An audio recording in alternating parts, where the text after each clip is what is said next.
Kalumpung Hilekai Football, Kepala Penlong da Rural Community Secondary School Hamohati, Lapoino Syakabakot Nekasingi ke Apon Rutrik Naitung. Hakabakot jong ketiga lumpung, Kalumni War Sport Club Kalayo Banra Eka Nam Lado, Hadien Bakalala Ban Penlim No Eka Umso Light Sport Club da Sauko Lalai Kol. Hakajingi kun kablapoi hadu kajing shoot tiebreaker Hapok Kamadan Hamohati. Lapun ko di ketiga lumpung Hilekai da kajing don lang UMLA Kamahoti, udah sakiat lamari, kumbukong san. Haringkat kejing don lang kiwe par kiri rong ba, bakentup yu ba, shan lang ding chairman ka managing committee jong ketika school, kinong hikai lambar kiri rong ba ketika tan.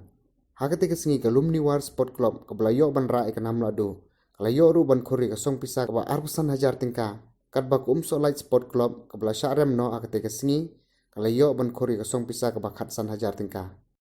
Kajing Hilekai football mentah kalalong ka bahe, kabayar, bat kabalaro, ban penpoy yang isakmat. Ladangong ban penpoy ng sakmat kamud ba ngila ban Hilekai football, ngila ban kamay da kajing Hilekai football. Ngila ban pasay da yung kasan da kajing Hilekai football kat ban ng buwan gamit kapat.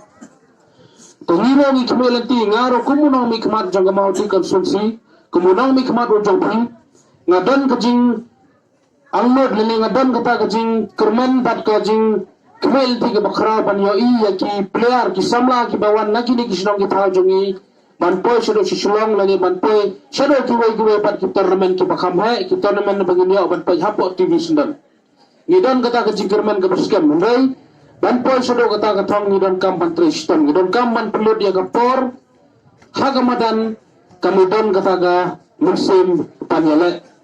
tenagaling jangaro wakular hiba lada pidan kata ka sap katalan ka batang kabala banpoy sudah kata nagaling jangaro wantan rengkar bahagia jingya nanti jompi ban pembiang pendap banyarap ban penpoy sakmat kenambakan long gebrom kusnong kata ban long gebrom kayeng gasam berkamtame kan long